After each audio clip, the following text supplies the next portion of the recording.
Learn the most empowering hiring techniques. Land the most desirable talent. Launch your company towards massive success. This is the Higher Power Radio Show with your host, Rick Girard. All right. Well, people don't buy what you do. They buy why you do it. That's from our friend Simon Sinek.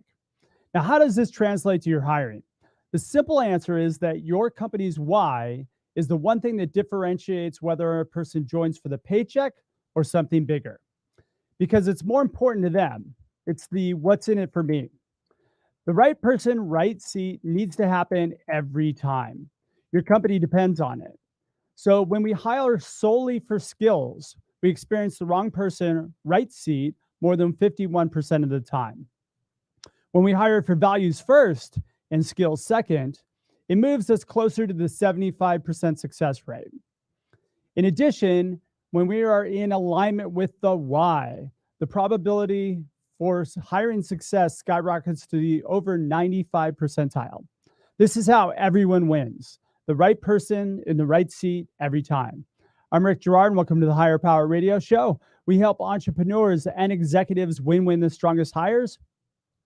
We do so by sharing insights from top-performing rebel entrepreneurs, game changers, and industry leaders like our guest today, Mr. Ted Bradshaw. Now, Ted is an expert EOS implementer and community leader at EOS Worldwide. He served as an executive with Xerox and IBM, then left Fortune 500 World to explore the thrills of entrepreneurship.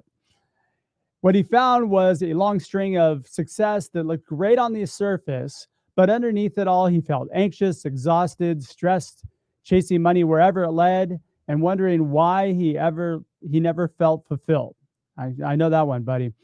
Along this journey, Ted gained valuable insight to how a person can achieve fulfillment in all aspects of life, and he shares those insights with his best-selling book, Stop Chasing Squirrels.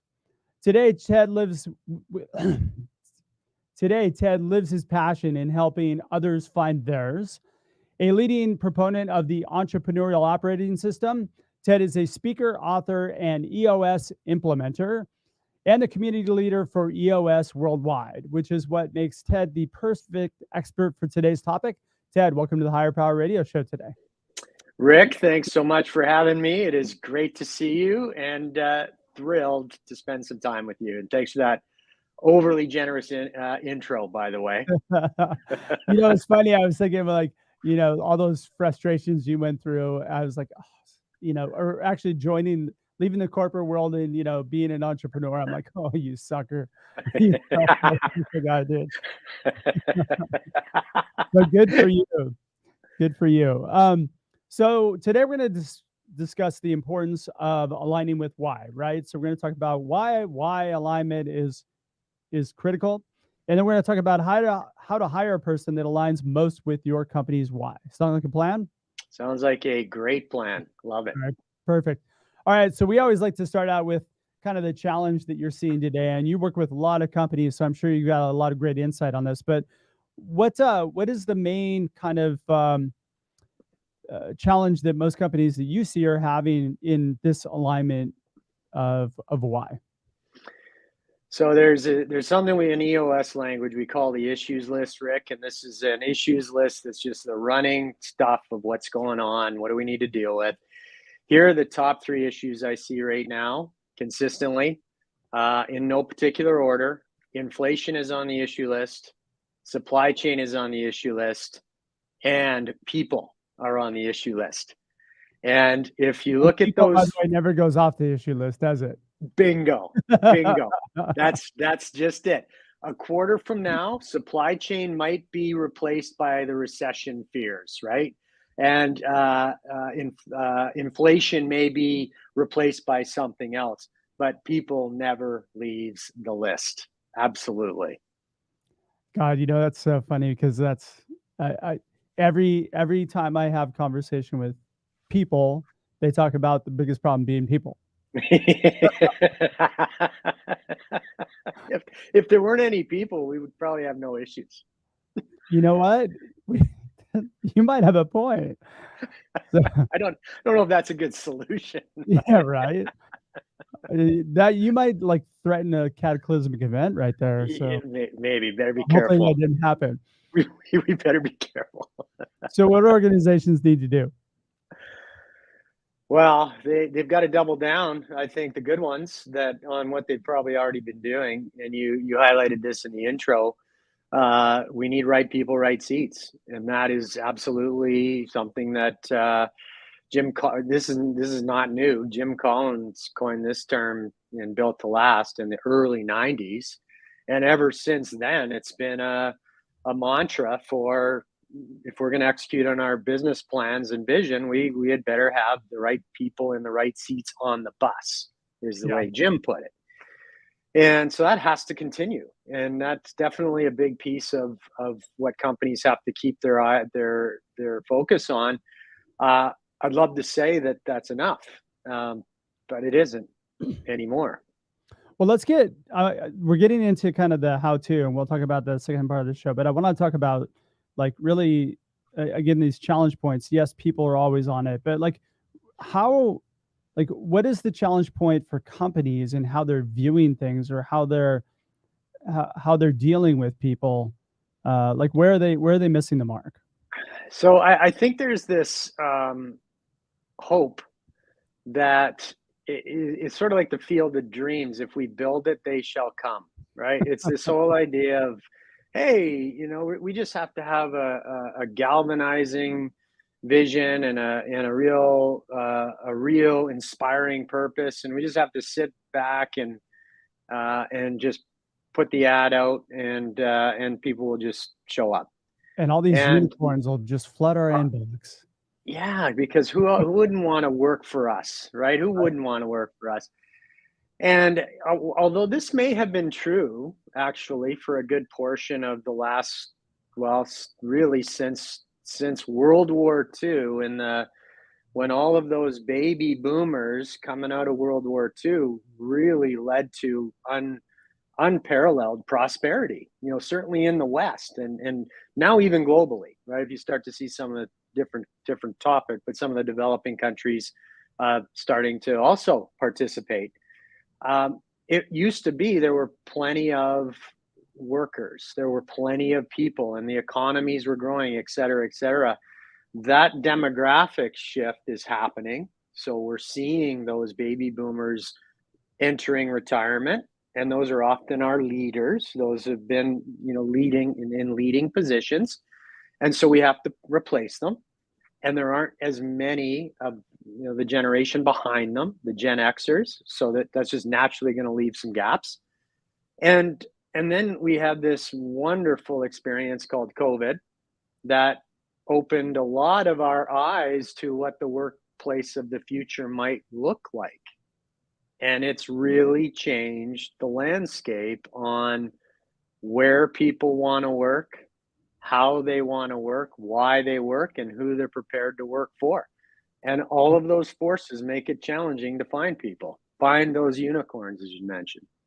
So what's interesting is that what I've found in our search business is that the why has become way more important than the money for a lot of people, especially since COVID happened, right? It's why am I doing this? What's my purpose? And can I do it remotely? Why? Yeah, that's it. Those are exactly. That's what I see too. Yep.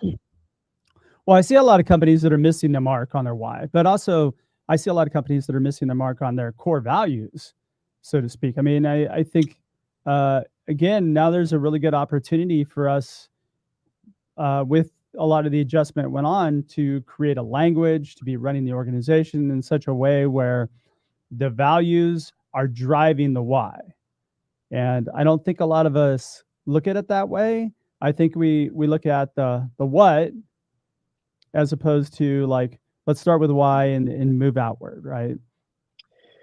Yeah, it's the core values.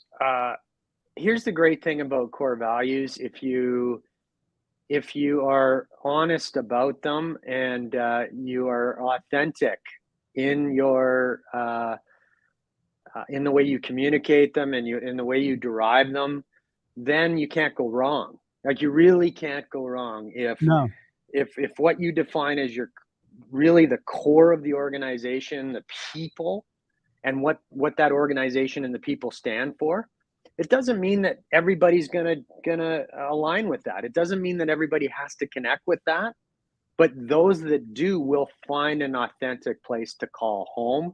And Yep. so definitely we should start with core values and be authentic and true to them. Well, yeah. And having core values helps you attract the right people and repel the wrong ones. And that should be your objective whenever you're hiring. You don't want the wrong people getting on the bus. Yeah, you don't because of all the time, energy, and effort that it takes to hire and to onboard.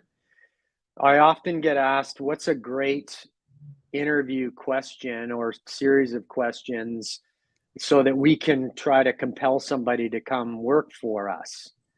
And I don't, I'm, Rick, you're the expert on that stuff. I'm not. So here's what I say. I say, well, I don't know what you should ask them to try to convince them, but I would try to discourage them. This is what Yeah, I would try to do, right? I would first 100%. start with, yeah. Yeah. Like, hey, You if don't have this to is what, convince. I mean, like your company's not a used car that you're trying to put somebody into, right? That's the worst thing that you could possibly do. right. All right, Right. shoot. You're listening to the Higher Power Radio Show. Your host, Rick Girard. And for our podcast listeners, we're going to take a quick educational moment from our sponsors. Hey, check out stridesearch.com. There you'll find additional content and resources and your link to ordering your copy of Healing Career Wounds. Let it be your guide to hiring success. We're talking to Ted Bradshaw. Ted is an expert EOS implementer, and dude, he's just a good guy, right? So we're talking a little bit about aligning values with, your values and your why with the people that you hired. And actually, we started to get into kind of a cool thing. I mean, like, you're talking about interview questions and having conversations. The worst thing you could do is sell somebody on your company. Yeah. Well, and maybe the worst thing you can do if you're the salesperson, Rick, you probably shouldn't be the one doing the interviewing, right? Yeah. I mean, you should be coming in at the last bit of it after everybody else has had their turn, right? Yeah, because that you spend the whole time, getting excited about what a great place it is to be, and we may give the wrong impression because we're so good at compelling and selling, and of course we're going to be excited. But here's the truth: at best, your company is a well-organized shit show. Like that's really the truth of like most companies, right? If you're running EOS, you're probably farther ahead than most other companies, and you're doing pretty well. But most companies, as exciting as they are shit shows. Well, shit shows they're certainly not necessarily well-oiled machines where everything goes right every time. Yeah, you're absolutely, Rick. It's the if you can find your remember what the heck was it? Was it Frosty the Snowman or something like that? The Land of the Misfit Toys, or Rudolph? All One right. of those. We're going back. It's back, but it's just this Land of the Misfit Toys. It's almost like you find this place where things are dysfunctional, things aren't working real perfect, but it's the kind of dysfunction I can get behind. It's the kind of dysfunction I can live with and embrace. And if we're selling too hard, you might miss that. You miss that point. Yeah, and there's a lot of people that you could repel the right person who thrives in chaos by selling this utopian environment. That person's like, oh, this place is too perfect, I don't want to go here. And that's probably the person that probably would have done best in your role if you were just honest about who you are. Yeah.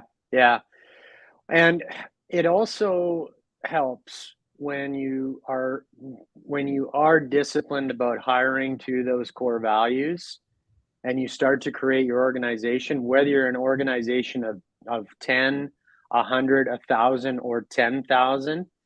If the people that you're hiring embody those core values, they can't help but, again, be transparent and consistent when speaking to somebody else about what's it really like to work here.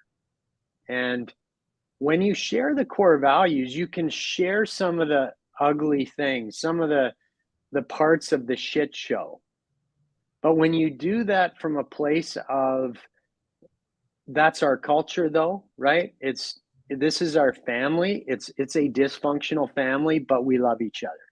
When you can start to connect those dots, you're building a pretty dedicated, committed workforce. Most definitely. All right, so we're starting with core values. Now we're getting into kind of how we fix this problem, right? So we talk about it in the show quite often. Start with your core values. What's important about being clear on your core values, or how do I do it? So the first step is it's got to start with the leadership team. It's got to start with the executive. It's got to start at the top. I made this mistake in one of my businesses earlier on, where we understood core values, we understood the importance of them, and what we did is we took like a little pilot group. We just selected some people to come sit on the core values committee. All right, big mistake. The reason that goes right. It didn't go well. It was almost like we were trying to be aspirational and, let's create this utopia. Let's create this marketing. We can put it on the website and it sounds so beautiful. But the other problem was, if you do create a committee and one or more people in that committee don't in fact share the core values, now you're maybe pulling a core value in that isn't true or authentic. So start with the leadership team, a small group. In the book Traction, which is EOS is based on, this exercise transcends that. But I think there's if your listeners Google like Mission to Mars exercise, it's going to give them a great way to create their core values, where essentially you just get your leadership together and you get them to think of people in the organization. So you want to think about others in the company, not in the room. So don't want them in the room, because that can pull some biases in, and you just right away take out any discomfort of, oh, I didn't pick, Sally. She's going to be pissed off at me because I didn't pick her. So you just say someone outside of the room that you admire, right? Just pick 3 people that if you were going to war and you needed 100 soldiers, who would your 100 soldiers be? And pick 3 names. And then you get everyone in the room, and chances are you're going to start to see some names that are consistent. So 1 or 2 of the leaders may have the same person as someone they selected. And then you just get a list of what is it that you admire about those people. And you start to create a laundry list of the characteristics and traits of those people. And then go through an exercise just of filtering down those. And you might have 20 different examples. Filter them down to somewhere between 3 and 7, wordsmith them, and there's a good chance you're 80% of the way there to defining your core values. It's a great exercise. Well, here's the thing though, where I find it's really important too, is that you also have to make sure that those things that you pull out resonate with who you are as the leader, because quite frankly, if you're not living those values, then they're aspirational, and then they become problematic, and then they become writing on the wall, only, and then, down goes the company. Yeah, that's right. It can't. So there's three core value traps. And I think Patrick Lencioni was one of the thought leaders on this. Aspirational, things that we really aren't, but we'd love to be. Got to watch out for that. Unless you're really interested in instigating a lot of change, could be disruptive. There's also accidental core values. So sometimes I see this in generational businesses or businesses that were just acquired maybe, and there's a new leadership group, generational or otherwise. Maybe this was mom or dad's or uncle or auntie's core values 50 years ago.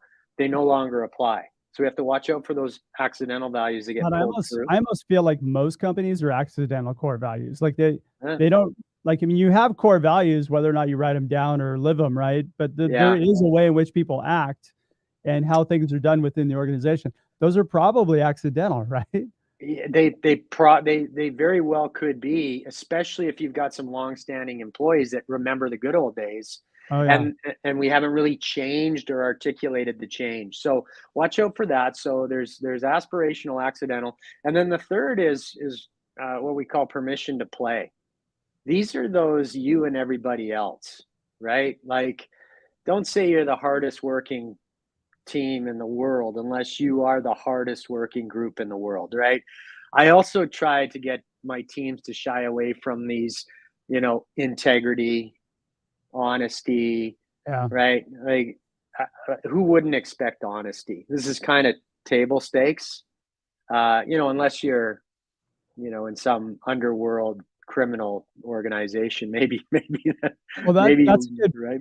That's a good point, because I think some of these words that people pick, like integrity or professionalism, or like, I think they can be drilled down deeper into subwords that are a little bit more on target for who your company is.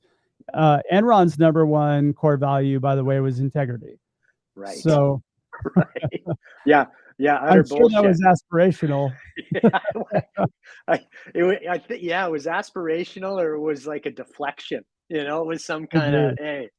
hey, look over here. Cause yeah, they were anything but, unfortunately, or the Exactly. leadership team, just to be fair there. Cause a lot of people got hurt from that, when, You know what I found works really well too is when you add context as to what that means. So when you say, our value is X, how we act to exemplify X is by doing this, this, this, and this.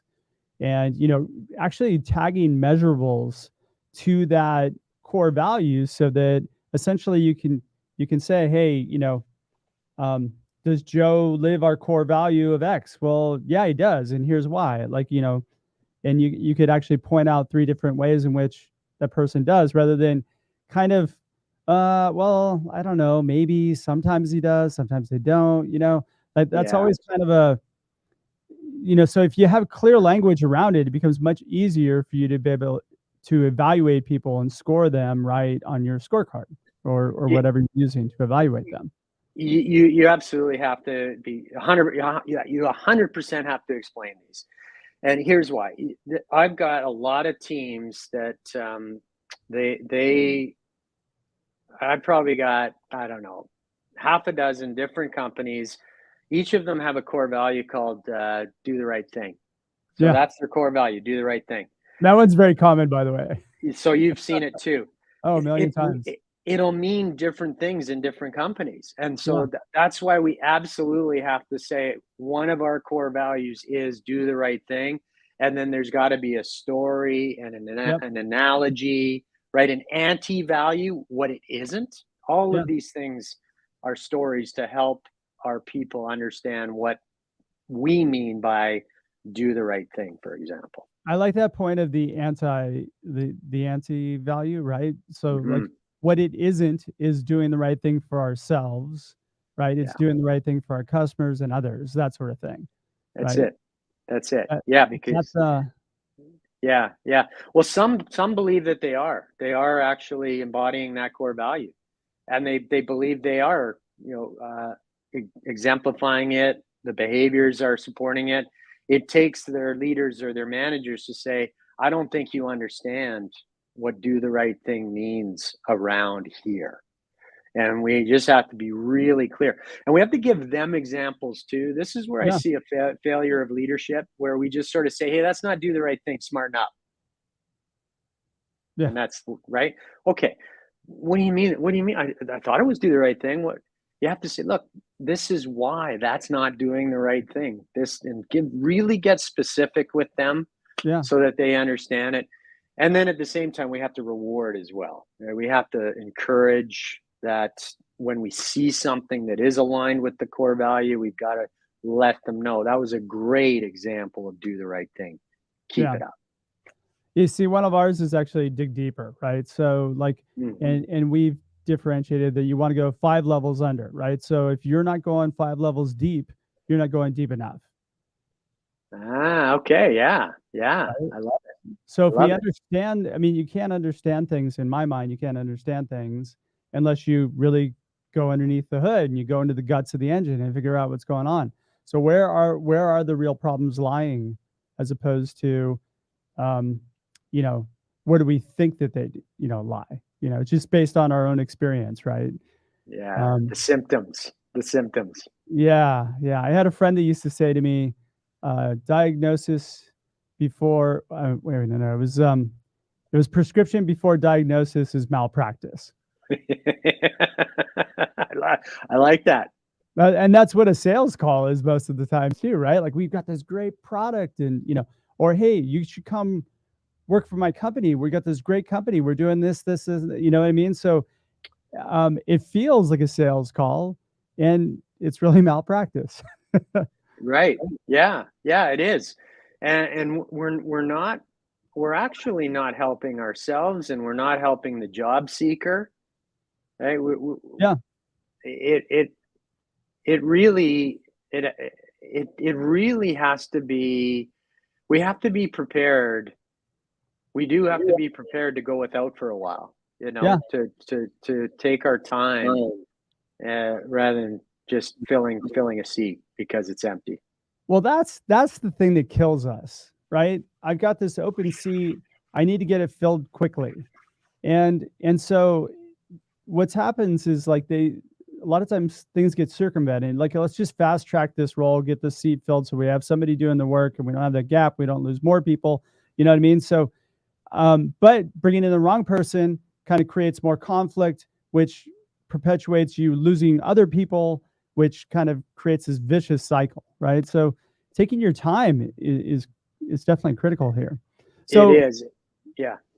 I was going to say, so, you know, the values piece, you know, really, really, really strong. So, like, then how do we, like, what's the next step in actually connecting this to somebody else's why, so that they see it, we see it, and it becomes a good fit? So I would say at the base level of this, we use the right seat analogy. Okay, so the right seat on the bus. So Yep. what does that seat on the bus look like? Well, this is the organizational chart, or as we call it in EOS, the accountability chart. So we want to get really clear. If I'm heading up the finance department and I'm accountable for certain things, then I realize I need a team to help me deliver on what I'm accountable for. I should take a look at, well, how many people do I need? And let's say it's 3 or 4 people. I've got to really get clear on, well, what's the definition of the roles for each of those seats? So it doesn't have to be a prolonged job description at this stage. It's just a simple, 3 to 5 accountabilities or roles. What do I need? So we got to start there, because we got to set the expectation of what does this seat look like.